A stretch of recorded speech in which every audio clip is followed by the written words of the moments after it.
In the heart of Jakarta, amidst the bustling streets and modern skyline, exists a timeless connection to the past, where the clip-clop of hooves echoes through history. For generations, these horse-drawn carriages have woven through the fabric of the city, carrying stories untold and dreams yet to unfold.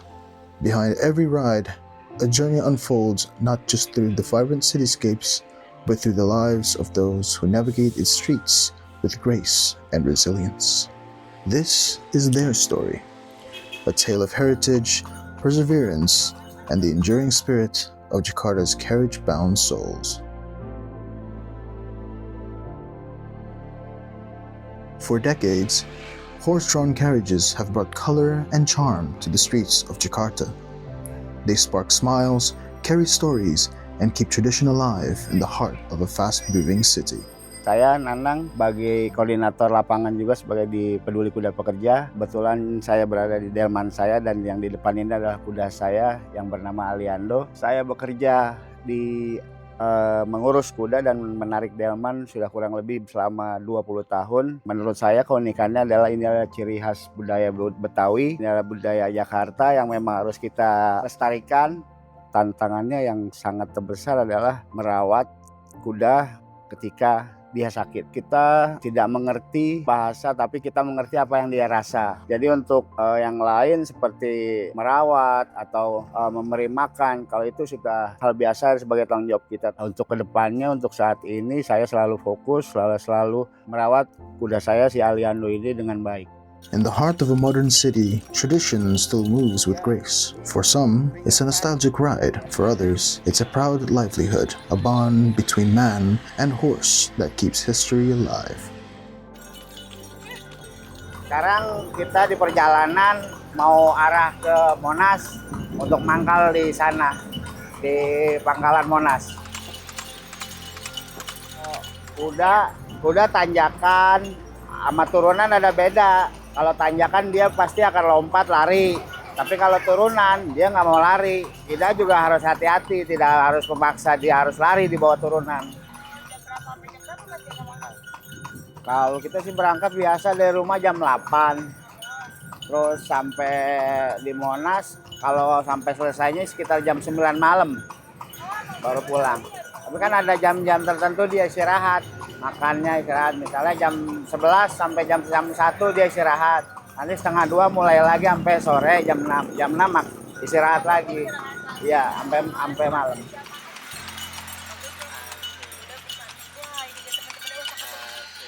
Kalau penghasilan atau pendapatan kita seperti di hari Sabtu dan Minggu, kemungkinan besar ya kalau di hari Sabtunya itu bisa mendapatkan 200 sampai 250 ribu. Itu di hari Sabtu, dan kalau di Minggu itu bisa di angka 300. Itu juga kalau memang penumpang atau sewanya ada, tapi kalau memang nggak ada ya kadang-kadang juga memang kita keranjang kosong. Apalagi ketika hujan, ya kita sangat sulit berharap dengan keadaan hujan. Tapi kedepannya kita berharap teman-teman di sini bisa beroperasi dengan nyaman dan mendapatkan bantuan juga seperti tahun lalu dinas-dinas terkait membantu kesehatan kuda. While many turn away, one group chooses to care. Jakarta Animal Aid Network, or JAAN. A compassionate team working to rescue and care for animals in need. From small creatures to majestic horses, they help them recover and thrive. They come with kind hands and open hearts. They clean wounds, give medicine, and speak gently to animals who've forgotten what love feels like. For a moment, the pain softens. The horses feel seen, touched not with ropes or whips, but with the kindness and love they deserve. Halo, nama saya Karin. Saya co-foundernya Jakarta Animal Aid Network dan CEO JAAN Domestik. Di JAAN Domestik kami ada banyak program, ada shelter, ada rescue, ada rehabilitation. Nah, selain itu kami juga punya program ya seperti Dog Meat Free Indonesia, ada edukasi, tapi juga ada program namanya Peduli Kuda Pekerja ya. Mulainya sebenarnya udah lama sekali, mungkin udah 11 tahun lebih ya. dan memulai dengan teman saya. Tapi akhirnya saya take over pas pandemi. Itu banyak sekali kuda yang menderita dan kelaparan karena tidak ada uang, tidak ada pemasukan. Jadi akhirnya kita mulai di situ. Kami kasih edukasi ya supaya pemilik kuda mengerti ya soal bagaimana merawat kudanya ya, bagaimana untuk tidak menyakitkannya. Selain itu kami juga kasih perawatan medis gratis untuk semua kuda delman di DKI Jakarta. Jadi kalau misalnya ada kasus, kami bisa ditelepon dan kami langsung akan datang ke lokasi untuk periksa kudanya dan obatin kudanya.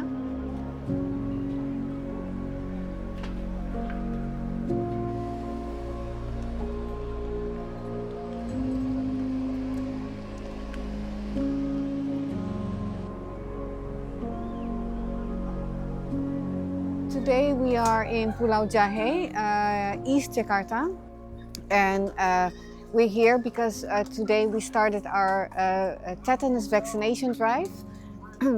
We're going to vaccinate all the horses in Jakarta, and that's very important because a couple of years ago when we started this program, many horses would just die because of tetanus, because they have wounds, not treated well. And then they would get tetanus and just die. So last year we started with vaccinations, and it was a great success because we had 0 deaths. As you can see, the situation is not great here. Some of the horses are very skinny and not in good shape. But the people who live here also live a very poor and sad life as well.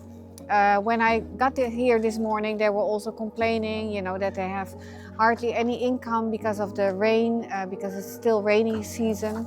So we started this morning with an educational session, and we also just posted, put posters on the wall as well, so they can read it again.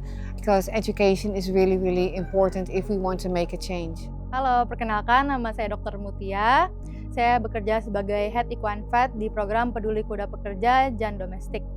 Jadi bentuk-bentuk abuse atau mistreatment dari pemilik atau kusir itu beragam. Ada yang tidak mengurus kudanya, kuda hanya diurus saat mau bekerja. Jadi kalau tidak bekerja, kuda tidak diberi makan secara cukup dan lainnya gitu. Atau juga kekerasan secara fisik, cara handling dan restrain yang tidak sesuai sebagaimana mestinya. Jadi dampak kesehatan yang umum terjadi akibat perilaku tidak layak terhadap kuda delman itu ada beberapa hal. Yang pertama itu umumnya kuda menunjukkan perilaku yang tidak baik. Mereka itu akan respon ke manusia itu nggak baik karena selama ini apa yang mereka dapatkan dari para kusir atau pemilik itu kan abuse ya. Jadi mereka terhadap manusia nggak biasa. Jadi asosiasi manusia itu adalah kekerasan buat mereka. Salah satunya itu ada case yang kemarin beberapa saat lalu sempat viral. Itu kuda yang ada tumornya. Ini adalah Flynn, kuda ya terbaru yang kami rescue dari delman. Jadi Flynn ini dilaporin sama orang di sosial media, dilaporin ke Instagram kita kalau dia itu ada benjolan gitu di rahangnya dan masih tetap bekerja di waktu itu di area Tebet. Setelah kita cari tahu siapa pemilik dan kusirnya, terus kita datengin, kita saat itu juga sama Bu Karin, sama Dokter Joko, dokter konsultan kami. Di sana si Flynn tuh diperiksa secara umum, kondisi umumnya, terus di USG juga. Dan setelah itu kita Bu Karin negosiasi untuk bawa Flynn ke sini karena udah cukup besar ya, kelihatan bumpnya ini besar banget. Nah setelah itu kami cek emang tumor gitu. Flynn ini sekarang kami berikan palliative care aja. Jadi kami di sini untuk meningkatkan kualitas hidup dia dari yang sebelumnya di delman. Sini sih baik-baik aja sejauh ini, tapi dia cukup obsesi sama makanan. Kemungkinan sih karena di sana dia juga nggak dikasih makanan dengan nutrisi yang secukupnya gitu ya. Kalau di sini kita biarkan untuk boleh guling-guling, boleh berkeliaran di areanya dia seperti itu. Jadi ini kita lagi OTW mau ke pedok yang ada di shelter kami. Jadi kami ini di shelter Jan ada 3 pedok kuda di sana, di mana kuda-kuda yang sudah direscue itu bisa main-main bebas, tidak seperti saat mereka di Delman seperti itu.